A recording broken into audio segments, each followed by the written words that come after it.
Olá, meus queridos irmãos, como é bom estar aqui mais uma vez com vocês, louvando ao nosso Deus. E essa canção começa assim, dizendo que o Senhor venha reinar em nosso ser, em nosso viver, na nossa casa, e que Ele é o autor da criação. Vamos cantar isso?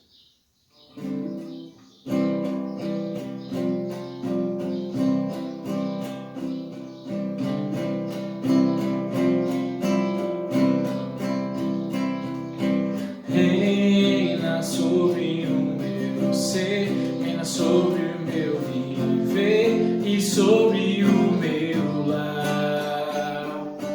És o autor da criação, o motivo da canção que estou a cantar. És a vida, és a glória, Cordeiro de Deus Pai, o pão vivo, sangue puro, a estrela da manhã.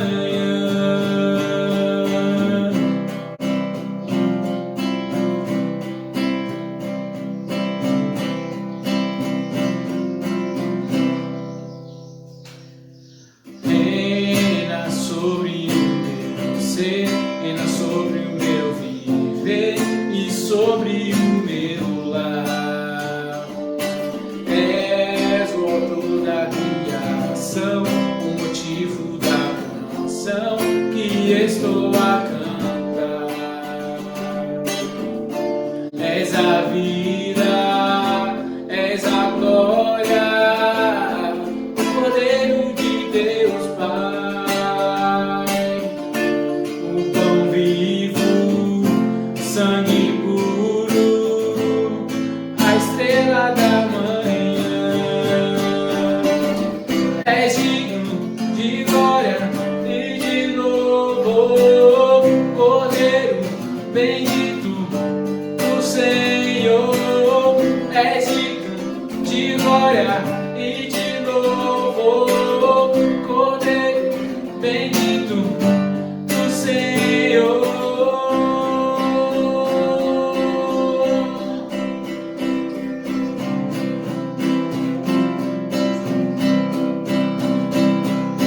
Reina sobre o meu ser, reina sobre o meu viver e sobre o meu lar.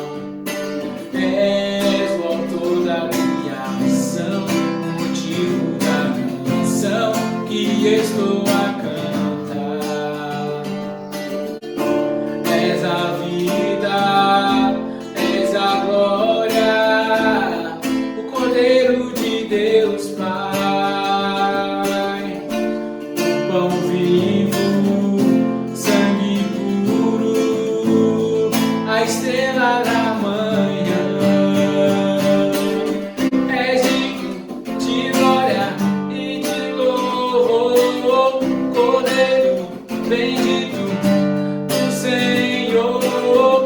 És digno de glória e de louvor, Cordeiro bendito do Senhor. És digno de glória e de louvor, Cordeiro bendito do Senhor. És digno de glória e de louvor, Cordeiro bendito do Senhor.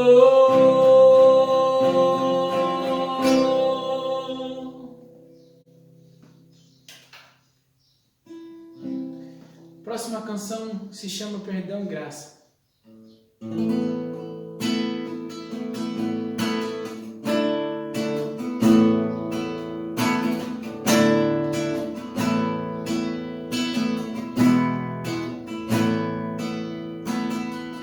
Confesso a ti, Senhor, que fraco eu sou, tão fraco eu sou, mas forte tu és. Eu venho a ti, Senhor, sem nada pra dar, só quero pedir, vem e ajuda-me, ó Deus.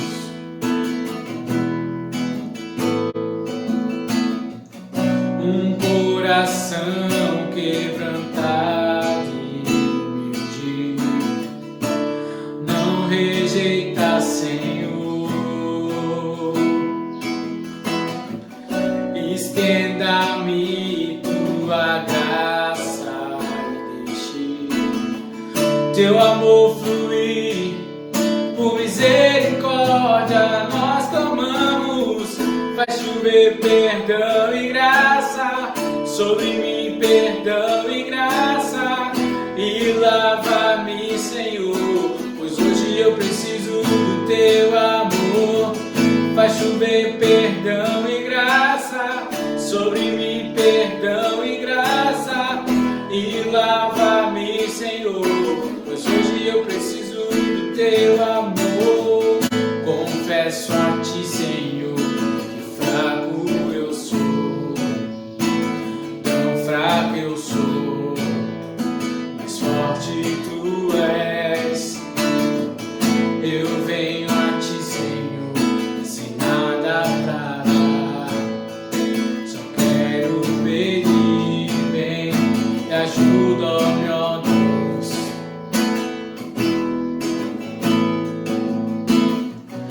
Um coração quebrantado e humilde, não rejeita, Senhor.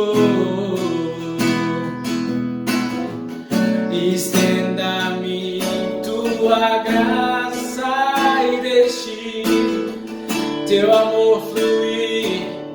Por misericórdia nós clamamos, faz chover perdão e graça sobre mim, perdão e graça, e lava-me, Senhor, pois hoje eu preciso do teu amor.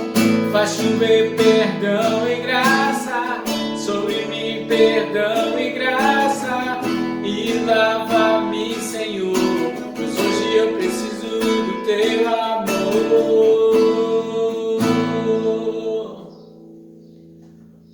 Senhor meu Deus, quebrante nossos corações, que o Senhor use o Daniel agora para trazer aos nossos corações a tua palavra, que nós possamos estar focados no Senhor a todo instante, que o Senhor venha nos dar força, que o Senhor venha nos dar sabedoria para saber viver a nossa vida cristã.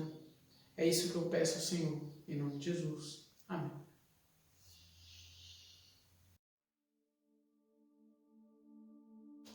Do que você precisa para ter uma vida espiritual que vale a pena viver? Uma vida espiritual plena, satisfatória, gostosa e também que seja contagiante, que cause um impacto na vida de outras pessoas, que seja percebido por outras pessoas. Estamos tentando responder essa pergunta numa pequena série que estou fazendo, olhando para a espiritualidade de Jesus, no Evangelho de Lucas, no capítulo 6, o verso 12 ao 19. Eu quero ler mais uma vez esse texto com você, encerrando essa pequena série de 3 mensagens sobre a espiritualidade de Jesus. Nós temos o texto dizendo que num daqueles dias, Lucas 6:12, Jesus saiu para o monte a fim de orar e passou a noite orando a Deus. Ao amanhecer, chamou seus discípulos e escolheu 12 deles, a quem também designou apóstolos. E mais adiante, no versículo 17, o texto diz que Jesus desceu com eles, com os seus apóstolos, e parou num lugar plano. Estavam ali muitos dos seus discípulos e uma imensa multidão procedente de toda a Judéia, de Jerusalém e do litoral de Tiro e de Sidom, que vieram para ouvi-lo e serem curados de suas doenças. Os que eram perturbados por espíritos imundos ficaram curados, e todos procuravam tocar nele, porque dele saía poder que curava a todos. Vamos fazer uma breve oração. Senhor, venha nos visitar, cada um de nós, a cada um dos que assistem e ouvem, onde quer que estejam e no momento em que estiverem, para que a Tua palavra faça sentido aos corações e transforme vidas. Em nome de Jesus é que eu peço. Amém. Nós percebemos a vida espiritual de Jesus nesse texto organizada em 3 momentos: a noite, a manhã e a tarde. parte da noite, como já vimos no versículo 12, Jesus está no seu tempo de conexão a sós com Deus, nós chamamos de isolamento. Nós também, quando cremos em Jesus como o nosso único e suficiente Salvador, iniciamos um relacionamento estável com Deus e então passamos a cultivar momentos diários a sós com Ele. Considerando, como Jesus fez, que este momento diário a sós com Deus precisa ser prioridade, precisa ser momentos exclusivos, só você e Deus, precisa ser um relacionamento de conversa entre você e Deus, em que você fala com o Senhor e o Senhor fala com você através da palavra. É preciso disciplina, como Jesus exerceu disciplina, e precisa ser algo que vise a prática, uma vida prática de obediência ao Senhor. E é nesse tempo de isolamento que nós firmamos a nossa identidade verdadeira como filhos de Deus. E Jesus fez isso. Depois do período da noite a sós com Deus, pela manhã o texto diz que ele reúne os seus discípulos, as pessoas que estão na mesma página que eles. Essa é a sua comunidade, essa comunidade que brota do isolamento. Jesus vem da comunhão com Deus para estar em comunhão com a sua comunidade. Essa comunidade está centrada nele. A nossa vida em comunidade precisa estar centrada em Jesus como Salvador e como Mestre a quem seguimos. Essa comunidade é uma comunidade de pecadores sujos, que erram, que falham e precisam de perdão mútuo. E essa comunidade é uma comunidade missional ou missionária. Por isso que na sequência, depois de passar a manhã com os apóstolos e discípulos, na parte da tarde Jesus vai com eles em direção ao ministério. Ele estende a mão para servir os outros com compaixão. Eu quero observar nesse texto, focando hoje a terceira esfera, a terceira dimensão da espiritualidade de Jesus, que é a dimensão da missão e do ministério, olhar para esse texto e extrair daqui 4 princípios ministeriais para a igreja de hoje. Como a igreja hoje, que é o corpo de Cristo, a extensão de Cristo, a continuação de Cristo, como a igreja hoje pode impactar o seu mundo, a sua sociedade, como Jesus impactou. Considerando, inclusive, as palavras de Jesus quando disse que nós faríamos obras maiores que a dele. Nós continuaríamos e expandiríamos a sua obra ao redor do mundo. Olhando para Jesus e para a espiritualidade de Jesus, que tipo de espiritualidade missional ou missionária nós devemos exercer? Primeiro princípio é que o ministério da igreja no mundo precisa ser comunitário. O ministério da igreja no mundo que é bem sucedido é um ministério comunitário e não individual. O texto diz que Jesus desceu com eles. Jesus podia fazer tudo sozinho. Ele é Deus, ele tem todo o poder. Mas a missão de Jesus é para ser feita em equipe, assim como um time onde todo mundo joga, todo mundo tem talentos, capacidades e funções e posições. E paixões diferentes. Assim também precisa ser na comunidade de Jesus. O trabalho feito em equipe. Mais uma vez me refiro a lives missionárias que escutamos e que estão disponíveis aí no YouTube da igreja, em que servos de Deus no campo missionário falaram das suas experiências. E o pastor Otoniel nos contou algo que ilustrou essa questão do trabalho comunitário. Ele explicou a sua função na MEVA, Missão Evangélica da Amazônia, como uma missão logística, de apoio aos missionários que estavam na aldeia.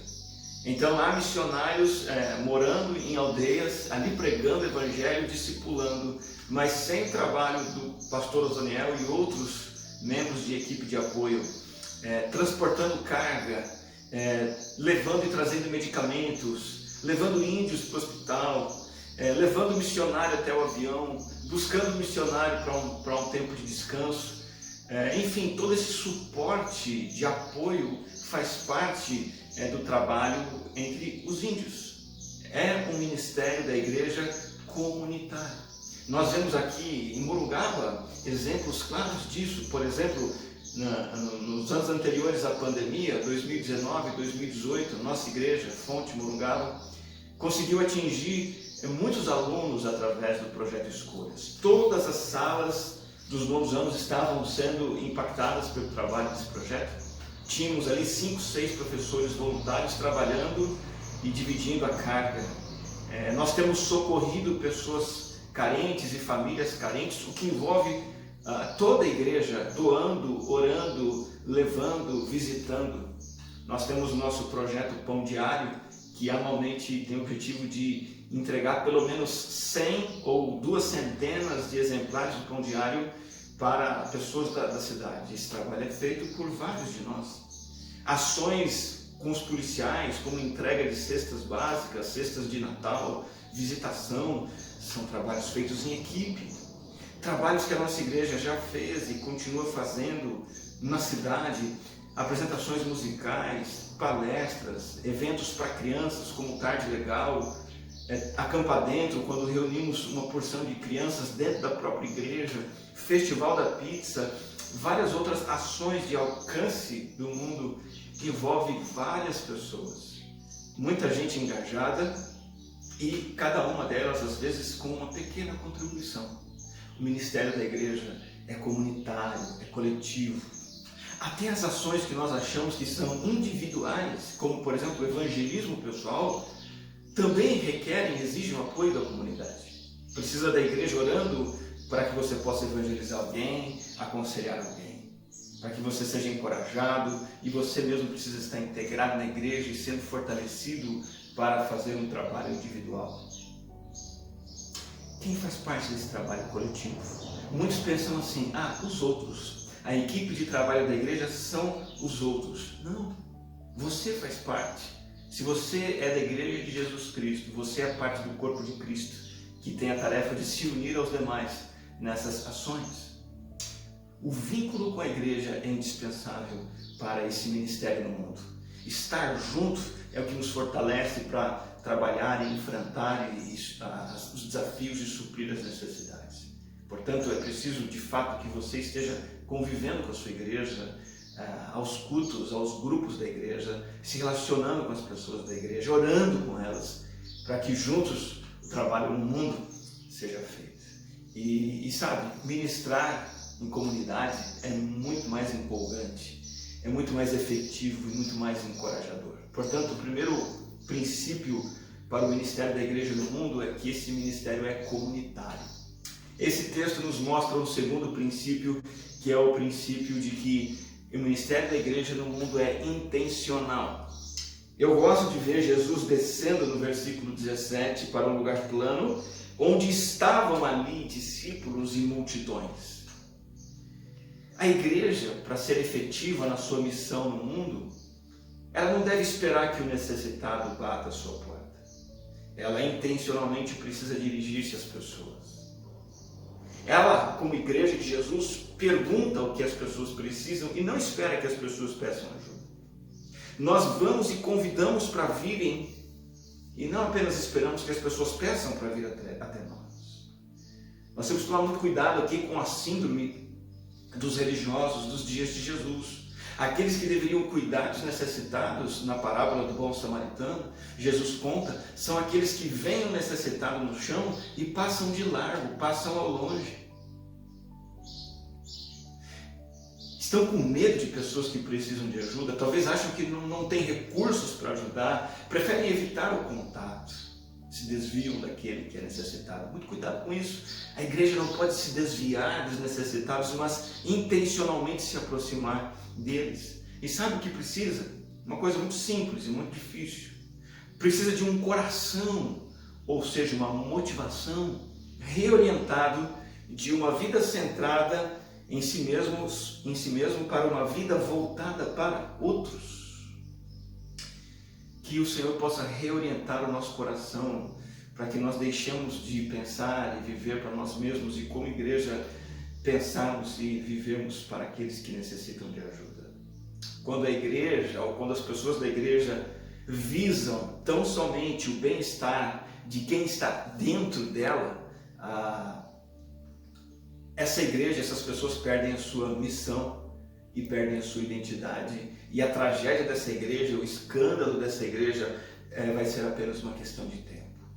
Nós temos que ser pessoas e comunidades voltados para a alteridade para os outros. E antes de os pés irem, o coração precisa estar lá primeiro.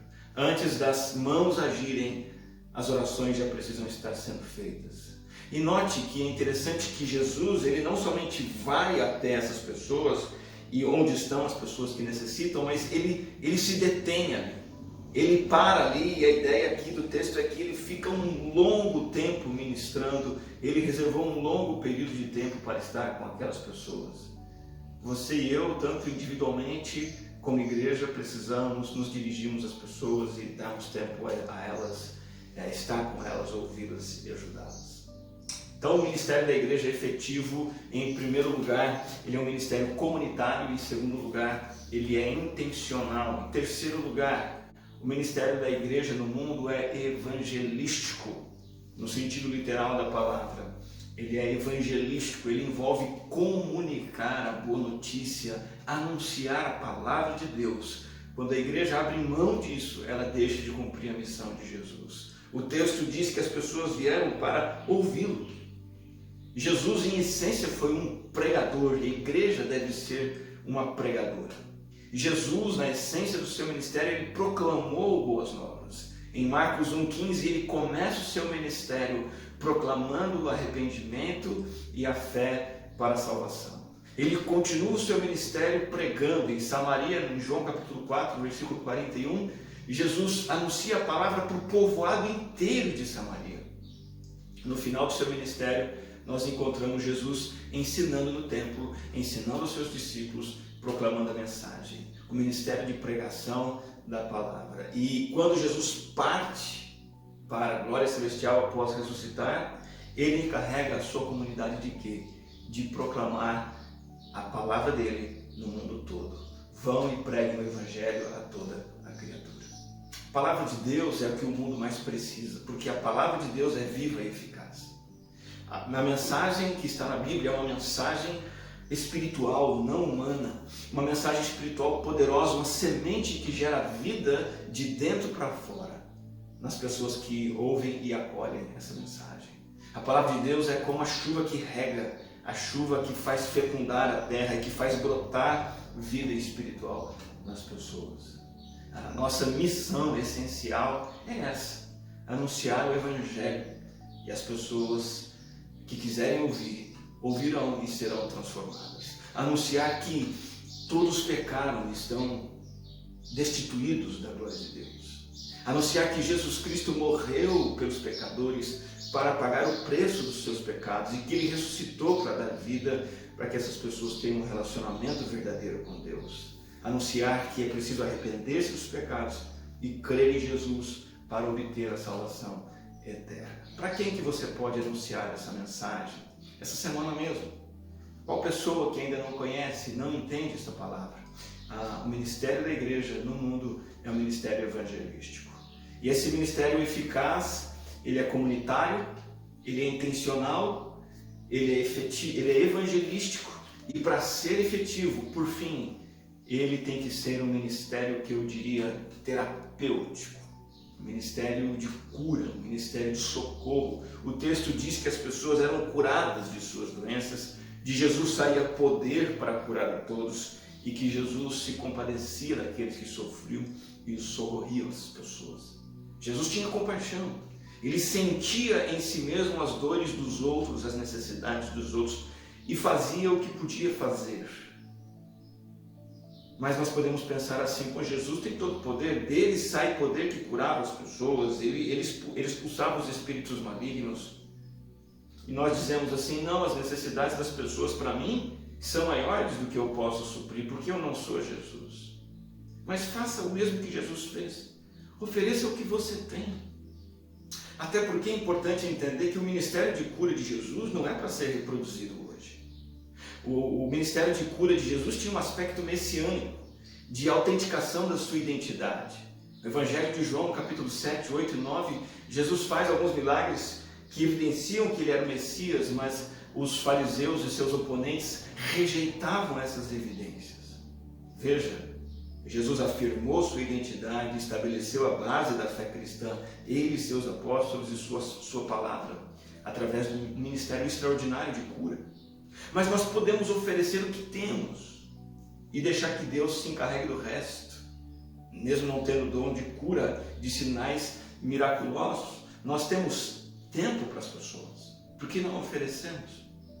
Nós temos alimento, pão, por que não repartir? Nós temos dinheiro, por que não doar? Nós temos habilidades, podemos fazer coisas, por que não podemos fazer coisas que ajudem as pessoas? Temos força, temos as nossas orações. É isso que podemos entregar e é Deus quem vai se encarregar de usar o pouco que nós oferecemos para fazer grandes curas e grandes milagres na vida das pessoas. É muito interessante perceber que Jesus fez isso. Ele pergunta aos seus seguidores o que eles tinham para oferecer para a multidão faminta. E alguns poucos pães e peixes foram suficientes para Jesus multiplicar e alimentar uma grande multidão. Sabe, não é difícil encontrar os necessitados. É só prestar um pouquinho de atenção. As pessoas necessitadas estão ao nosso redor, com seus casamentos terminando, com suas contas sem poderem ser pagas, com seus filhos rebeldes, talvez usando drogas, com os seus viciados na família, com uma mesa e uma geladeira e uma despensa vazias de alimento. As pessoas estão ao nosso redor passando por necessidades de todo tipo. Tudo que temos a fazer é identificar, nos aproximarmos e oferecer o que temos. Esse é o ministério da igreja. Ele precisa ser um ministério terapêutico e também evangelístico, intencional e comunitário. Eu gostaria de terminar esta série de mensagens contando a história que Henry Nouwen conta no seu livro, é a história de um pequeno rio. E essa mensagem nos encoraja a irmos adiante no plano de vida espiritual de Jesus, que envolve o isolamento, a comunidade e o ministério. Nessa história do pequeno rio, nós temos um pequeno rio que diz assim: posso me tornar um grande rio. E ele se esforça muito para ser um grande rio e havia uma grande pedra atrapalhando o seu caminho. Então ele resolve, determinado, vou contornar essa pedra. E ele insiste, com muita força consegue contornar a pedra e segue adiante. Logo adiante, esse pequeno rio que cresceu um pouco, enfrenta um muro enorme. E ele ataca esse muro sem descanso. E no fim do seu ataque, após muito esforço, ele cria um desfiladeiro, esculpe um caminho e passa por ele. E agora esse rio está cada vez maior e ele diz assim: eu consigo, eu sou capaz de vencer os meus obstáculos, eu não vou desistir por nada neste mundo. Mas então surge uma floresta enorme na sua frente, um obstáculo maior, e o rio diz: eu vou seguir em frente de qualquer forma e vou forçar essas árvores a caírem e vou atravessar isso aí. E ele fez isso, e agora ele está poderoso. Mas então ele chega na borda de um deserto enorme. O sol fustigando esse deserto, e o rio diz: eu vou atravessar esse deserto. Mas a areia quente logo começa a absorver toda a água do rio. E o rio diz: não, eu vou conseguir, eu vou atravessar esse deserto. Todavia, esse rio acaba sendo drenado pela areia e vira uma pequena poça de lama. Então o rio ouve uma voz do alto, e essa voz diz: entregue-se apenas, deixe que eu o levante, deixe-me assumir o controle. E o rio então, que virou uma pequena poça de lama, diz: aqui estou. E o sol que levantou o rio o transformou em uma nuvem muito grande. E o sol então carrega essa nuvem por cima do deserto e permite essa nuvem, faz que essa nuvem chova e deixe campos distantes, frutíferos e viçosos. Apenas pratique de maneira disciplinada essas três dimensões da espiritualidade de Jesus. Abrace o isolamento, abrace a sua vida em comunidade, mergulhe no ministério comum, mas deixe que Deus haja. É Ele quem dá vida. É Ele quem nos faz superar os obstáculos e produz fruto na nossa disciplina. Nós temos bloqueios na nossa vida. O mundo externo é acelerado e nos convoca para viver acelerados atrás dele. O nosso mundo interno muitas vezes é sobrecarregado de paixões, de necessidades, de medos e angústias. E o meu apelo final neste momento, nessa mensagem, é: primeiro, impeça que a sua vida seja preenchida por outras coisas, de modo que você deixe de lado a espiritualidade de Jesus. Não deixe que sua vida seja preenchida. Em segundo lugar, implemente essa vida espiritual de buscar isolamento continuamente, buscar estar com a sua comunidade de maneira saudável e buscar atuar no mundo de maneira eficaz. A disciplina nas virtudes espirituais nada mais é do que o esforço de criar um espaço em que Deus pode agir. Como aquele rio tentou fazer tudo sozinho. Chegou um momento que ele percebeu que não era possível. Então ele deu espaço para Deus agir, para o sol agir. Você possa também dar esse espaço a Deus e ver Ele agindo em você, através de você, através do isolamento, da comunidade e do ministério no mundo. Vamos falar com Deus mais uma vez. Senhor, nós nos rendemos a Ti, nos entregamos ao Teu plano. Queremos seguir o modelo de vida espiritual que Teu Filho Jesus viveu aqui na terra. Dá-nos coragem, disposição, disciplina, paixão, desejo de estarmos a sós contigo continuamente, de estarmos reunidos em comunidade, nos fortalecendo uns aos outros como igreja do Senhor e de estarmos encarando este mundo para socorrê-lo e ajudá-lo, suprindo suas necessidades e pregando o teu evangelho. Abençoa cada um de nós, abençoe tua igreja, em nome de Jesus. Amém.